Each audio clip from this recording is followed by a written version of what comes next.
하용조 목사님께서 온누리교회를 창립하실 때 머릿돌에 새겨 넣으신 구절은 오늘 본문의 말씀입니다. 예수님의 대위임령 혹은 지상명령이라고 부르는 말씀입니다. 온누리교회가 39년 동안 이렇게 규모가 큰 교회로 성장한 이유는 다른 교회가 모르는 어떤 특별한 목회 방법론을 적용했기 때문이 아닙니다. 처음부터 대형교회를 꿈꾸며 대형화를 추구하며 이룬 성취도 아닙니다. 오늘 이 말씀에 나타난 대로 예수님의 이 명령에 순종하고자 최선을 다했고 또 그렇게 계속 순종하라는 하나님의 부르심의 열매일 뿐입니다. 하용조 목사님께서는 이 말씀을 붙잡고 나는 선교에 목숨을 걸었다 여러 번 반복하시며 말씀하셨습니다. 하 목사님 추모 영상에 나온 유언 같은 말씀, 여러분 선교 포기하지 맙시다 라는 말씀이었습니다. 영상으로 보신 것처럼 지난번 열린 4차 로잔 대회는 전 세계 교회의 축소판을 보는 대회였습니다. 200여 개국, 5,394명, 온라인 2,000여 명, 또 봉사자 약 2,000여 명, 국내 1,600, 해외 400여 명, 중보기도로 함께 하신 분이 6,888명, 또 온라인으로 생중계로 CGN으로 160개국 3만여 명의 이상의 성도들이 함께 시청한 대회였습니다. 이 대회를 통해 우리는 예수님의 이 지상 명령에 순종하고자 하는 전 세계 교회 선교단체 지도자들이 함께 이 명령에 초점을 두고 모인 영적인 축제였습니다. 이 로잔대 전체를 주장하였던 이 말씀을 통해 확인한 사실들, 또 깨닫게 된 것들이 바로 온누리교회가 앞으로 어떤 교회가 되어야 될지를 우리에게 설명해 주는 것들입니다. 첫째, 이 명령은 이 명령에 순종하는 성도들을 통해 전 세계에서 계속해서 성취되고 있다는 것입니다. 너무나 당연한 말씀 같지만 놀라운 사실입니다. 왜일까요? 이 명령이 주어진 것은 갈릴리의 시골 11명의 제자들에게 주어졌습니다. 11명. 우리와 같은 인원도 아니고 11명의 갈릴리의 시골 사람 11명의 제자들에게 예수님께서 모든 족속에게 가서 제자를 삼고 내가 너희에게 가르친 모든 것을 지키게 하라는 그 말씀을 주셨을 때 그 11명이 얼마나 당황했을까요? 우리 보러 모든 족속을 향하라고 라고 했을 때 그들이 처한 현실과 또 그들의 상황과 주께서 주시는 명령은 너무나 간격이 큰 말씀이었습니다. 그럼 오늘 우리가 함께 보십시오. 이런 세계적인 대회를 통해 함께 모인 이들을 통해 소식을 듣게 될 때 예수님의 이 대위임령은 지금도 계속해서 전 세계를 향하여 퍼져나가고 있고 영향을 미치고 있고 이 말씀에 순종하는 이들을 통해 예수님의 제자가 일어나고 교회가 세워지고 복음이 전파되고 있었다는 겁니다. 이 11명 가운데에서는 의심하는 자도 있었습니다. 그 모든 이들을 포함하여 지금도 사도행전의 역사는 계속되고 있다는 것입니다. 사도행전에 나타난 이 부흥은 사도행전 시대에 끝난 것이 아니라 지금도 계속되고 있다는 것입니다. 지극히 평범하고 연약한 11명의 제자들, 의심하는 자들을 포함한 그들을 통해 전 세계에 퍼져나왔듯이 오늘도 지극히 평범하고 연약하고 때로 의심하고 불안하고 때로 쓰러지는 제자들을 통해서 복음이 온 세상에 전파되고 있다는 것입니다. 특별히 월요일에는 성령의 오심, 사도행전 2장과 전체에서 성령의 오심에 대한 말씀을 나누며 부흥의 역사들이 계속되고 있다는 발표들이 있었죠. 아프리카의 한 지도자는 고아와 같이 버려두지 않으신다라는 제목으로 아프리카 전역에서 일어나고 있는 성령의 강력한 역사를 간증했습니다. 그분이 많은 발표 중에 제 마음과 머릿속에 인상 깊게 남은 것은 그가 이런 말을 했습니다. 아프리카에 이런 놀라운 부흥이 일어난 것은 서구 선교사들이 와서 사역했기 때문이 아니라 오순절, 사도행전에 나왔던 오순절 그 사건에 아프리카인도 있었다. 그리고 그들을 통해 그 성령의 불꽃이 지금도 계속 이어지고 있다 라는 말이 깊이 마음속에 들어왔습니다. 라틴 아메리카의 복음을 믿고 또 함께 복음주의 성도들은 27%까지 올라갔습니다. 1억 6천만 명 정도 된다고 하죠. 급속도로 증가하고 있습니다. 아시아 로잔 지도자이며 말레이시아 감리교 감독이었던 화융이라는 박사님은 보르네오 정글 사라왁이라는 큰 지역에 있는 른바왕이라는 작은 마을의 이야기를 발표했습니다. 그 마을은 약 3,000명에서 4,000명 정도의 원주민들이 살고 있었는데 그 사라왁이라는 전체 큰 우리로 말하자면 도 정도가 되겠죠. 그리고 이 른바왕이라는 마을은 작은 읍 정도 이렇게 될 텐데 알코올과 폭력, 질병으로 사망률이 가장 높은 지역이랬다고 합니다. 특히 알코올 중독이 심했는데 성인들은 말할 것도 없이 아이들까지 다 알코올 중독자였다는 거예요. 그래서 그 마을에 알코올 중독에 빠지지 않은 존재는 개들밖에 없었다. 그런 말을 하기도 했습니다. 심지어 그 나라에서는 그 부족을 다른 부족과 차단을 시켜서 서로 왕래하지 못하게, 왜냐하면 왕래하면 똑같이 알코올 중독이 전염될까 봐 고립을 시켜서 그냥 그 안에서 살다가 죽으라는 그러한 고립 정책도 쓰기도 했다는 것이죠. 나라도 포기한 그 마을에 선교사들이 들어갔을 때 복음이 전해지기 시작했고, 그리고 1973년, 74년에 부흥이 일어났습니다. 술 먹고 서로 싸우던 이들이 처음으로 화해를 경험했고 주님께로 돌아오는 일들이 전체적으로 일어나기 시작했습니다. 1984년, 86년에는 더 놀라운 부흥이 일어났습니다. 초자연적인 역사들이 동반되었습니다.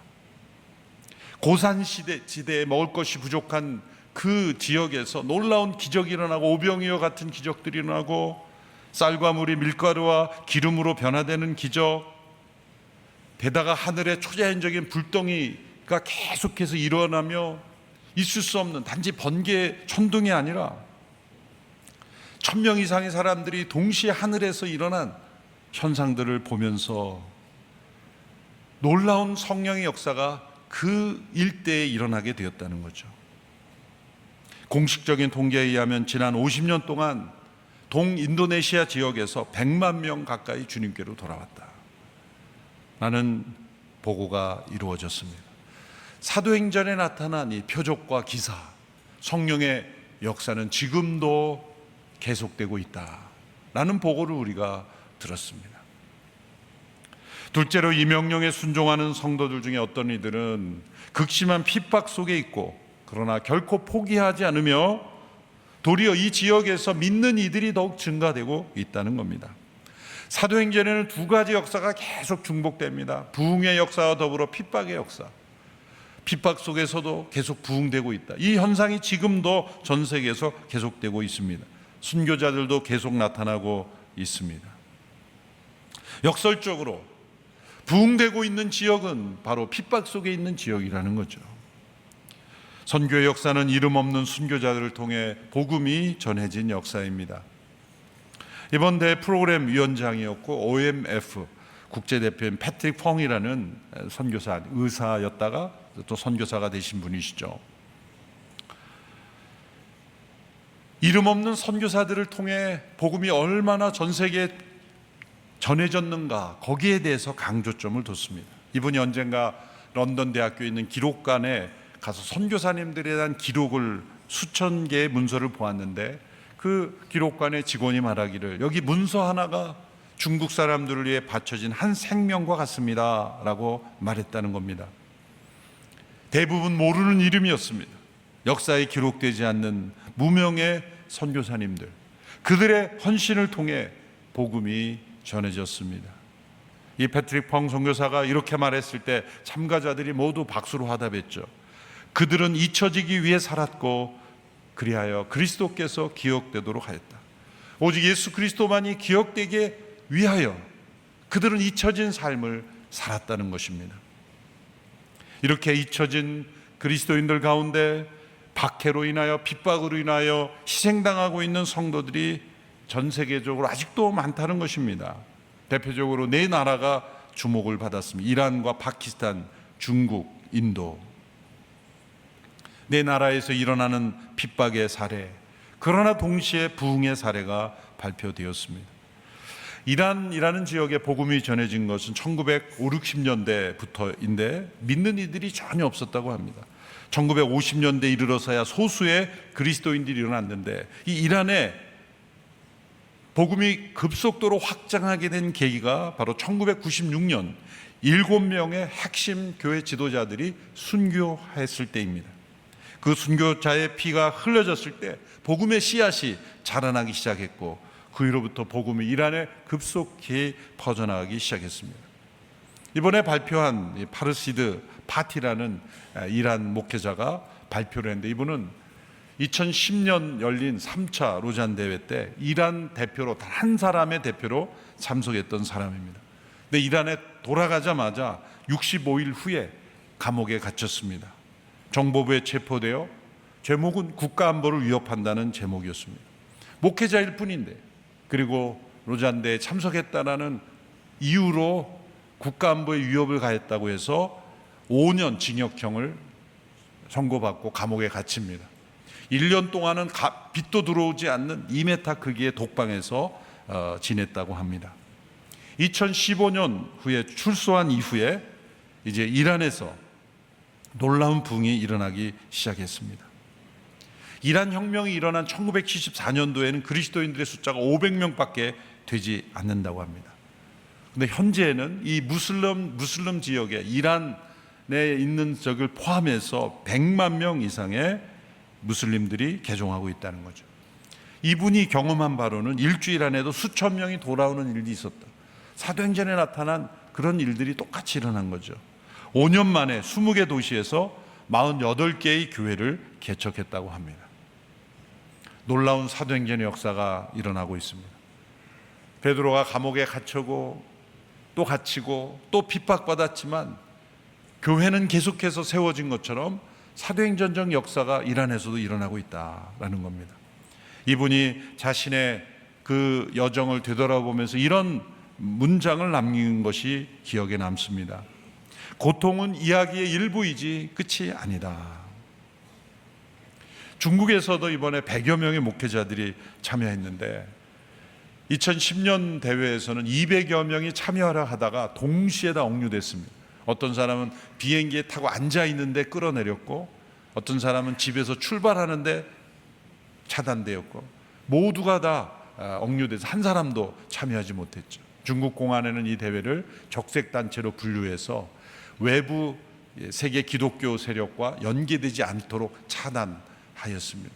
그래서 이번에는 오랫동안 준비해서 비밀리에 각자가, 어떤 사람은 다른 나라로 몇 주 전에, 한 달 전에 해외로 나와서 이렇게 비밀리에 모인 것이죠.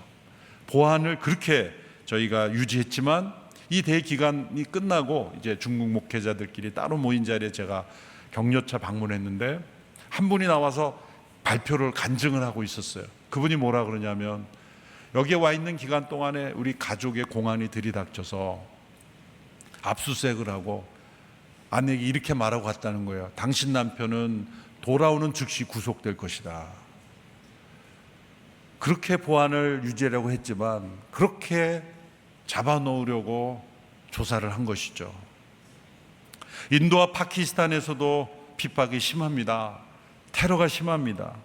교회에 대한 테러가 계속되고 있습니다. 그러나 놀라운 것은 교회가 무너지지 않고 있다는 겁니다. 고통과 핍박이 있는 이러한 곳에서 교회는 더 성장하고 있다는 거죠. 이것을 어떻게 설명할 수 있을까요? 그것은 복음이 진리이며 살아계신 그리스도께서 그들과 함께 하고 계심이 분명한 것입니다. 셋째로, 이 명령에 순종해야 될 책임은 소수의 사역자들만이 아니라 모든 성도들에게 다 주어져 있다는 것입니다. 역사적으로 교회의 위기는 예수님께서 주신 이 명령을 잊어버릴 때 찾아왔습니다. 소수의 사역자들에게만, 목회자들에게만 해당되는 명령이라고 생각할 때 교회가 위기에 찾아왔다는 것입니다. 이 명령은 모든 성도들에게 주어진 것입니다. 의심하는 이에게도 주어진 것처럼 아직 신앙이 연약한 이에게도 예수님은 이 명령을 주시는 것입니다. 교회는 두 종류의 교회가 있습니다. 유람선과 같은 교회와 군함과 같은 교회. 유람선과 같은 교회는 소수의 직원들만 일하고 나머지는 다 관람하는 관람객, 관광객들입니다. 그러나 군함은 모든 군인들이 자기의 역할이 있습니다. 명령을 대기하고 명령에 순종하기 위해 존재하는 것입니다. 오늘의 교회는 유람선과 같은 교회인가요? 아니면 군함과 같은 교회인가요? 그리스도의 이 명령에 우리가 모든 성도들이 다 초점을 맞추고 순종하고 이를 위하여 준비된 성도들이 될 때 오늘의 교회는 계속해서 사용되는, 쓰임받는 교회가 될 줄로 믿습니다. 이번에 발표된 서울선언문 43항에 보면 이 명령에 대한 내용이 이렇게 나옵니다. 교회는 함께 그리스도를 선포하고 나타내도록 부름을 받았다. 대위임령은 복음의 메시지를 믿는 사람들에게 세례를 주고 예수 그리스도에 대한 참된 순종을 가르침으로써 모든 민족을 제자 삼으라는 주님의 뜻에 동참하도록 모든 신자를 모든 곳으로 초대한다 라고 되어 있습니다. 모든 신자를 모든 곳으로 초대한다. 우리 성도들이 일하는 그곳에서, 살아가는 바로 그곳에서부터 시작이 된다는 거죠. 이번 대회 핵심 키워드 중에 하나가 다중심적 선교, 폴리센트릭 미션이죠. 현대에 나오는 개념이 아닙니다. 새로운 개념이 아닙니다. 예수님의 이 명령에 이미 나와 있습니다. 모든 족속으로 가라라고 할 때 그것은 어느 한 곳에서, 어느 한 곳이 중심이 돼서 곳곳으로 가라는 말이 아닙니다. 사도행전 1장 8절에서 예수님께서 예루살렘과 온 유대와 사마리아와 땅끝까지 이르러 내 증인이 되라고 말씀하셨을 때 예루살렘이 다 복음화된 이후에야 유대로 가고 유대가 다 복음화된 이후에야 사마리아라고, 그 이후에야 땅끝으로 가라는 말씀이 아니죠. 네 곳으로 동시다발적으로 가라는 말이고, 때로는 사마리아에서 예루살렘으로, 온 유대에서 사마리아로 중심이었다는 말입니다. 과거에 서구 사회가 90% 이상의 그리스도인들이 서구 사회에 있었을 때가 있었죠. 그때는 선교 그러면 서구에서 비서구로 가는 거라고 그렇게 생각했어요. 그것이 착각이었다는 것을 보여줍니다. 현재는 70%가 아시아, 아프리카, 남미에 그리스도인들이 있습니다. 그러면 이제 아시아, 아프리카가 중심이 되는가? 그것도 아닙니다.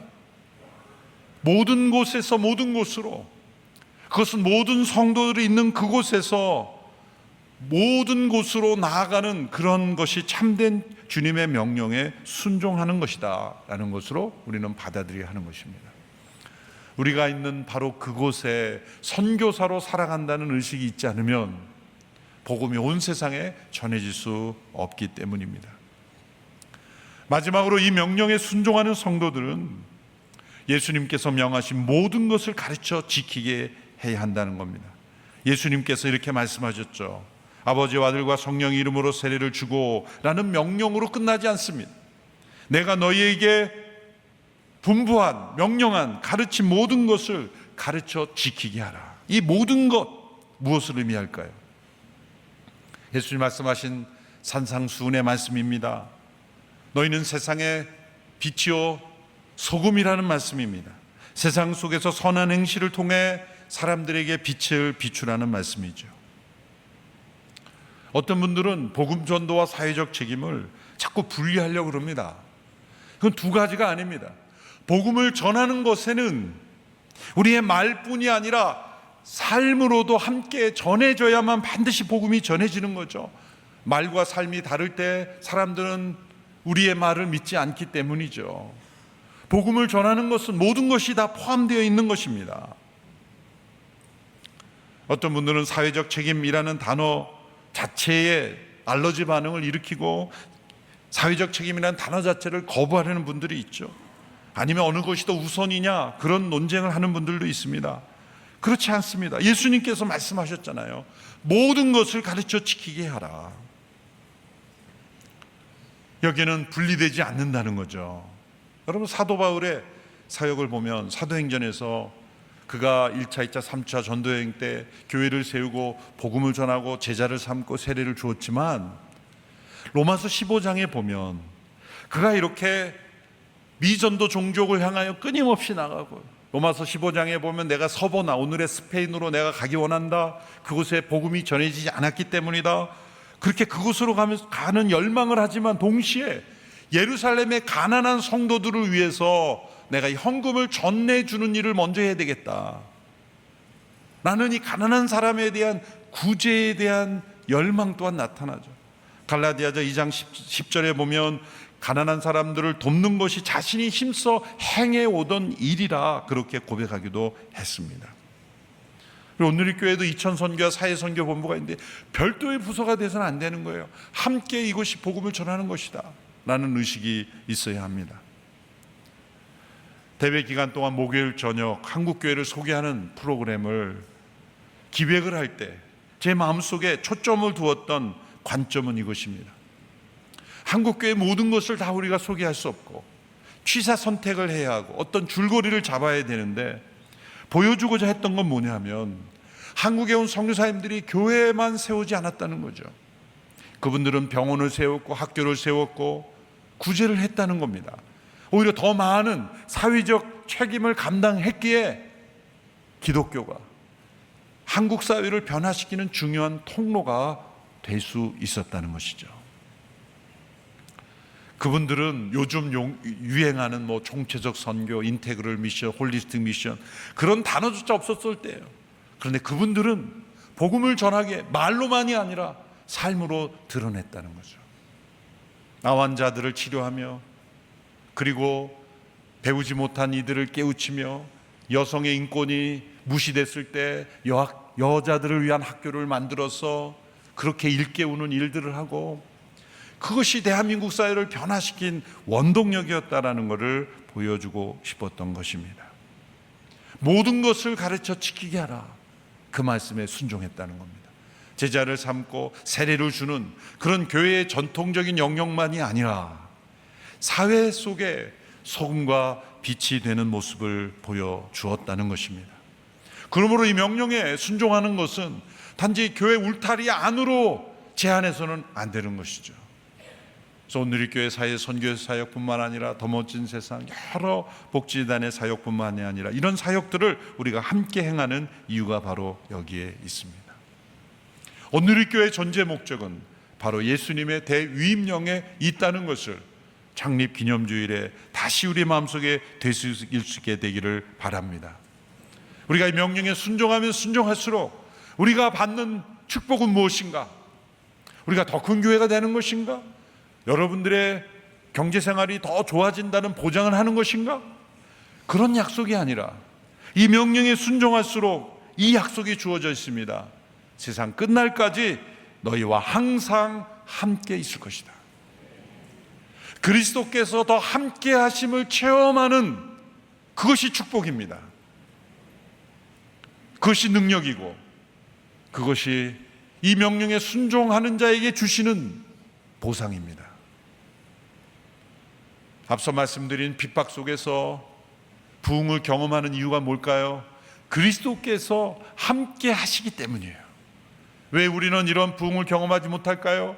이 명령에 온전히 순종하고 있지 않기 때문이에요. 우리에게는 그런 핍박이 없습니다. 그러면 그렇게 우리를 핍박해 달라고 말해 달라는 걸까요? 그런 필요는 없죠. 그럼 우리가 어떻게 그런 부흥을 경험할 수 있을까요? 그것은 이 명령에 전심으로 순종하고자 할 때 그리스도께서 충만히 임재하시기에 우리에게도 그런 부흥을 경험할 수 있다는 겁니다. 그리스도께서 충만히 임재하시는 이 체험을 날마다 갈망하며 주님의 명령에 더욱 순종하는 우리 온누리교회가 되기를 축원합니다. 기도하겠습니다. 우리에게 주신 이 명령을 순종하기 위해 지난 39년 달려온 온누리교회가 앞으로도 더욱더 순종하는 교회 되게 하여 주옵소서. 모든 성도들이 있는 그곳에서 이 명령에 순종하며 또한 모든 족속을 향하여 끊임없이 나아가는 저희들이 되게 하여 주옵소서. 예수님의 이름으로 기도하옵나이다. 아멘.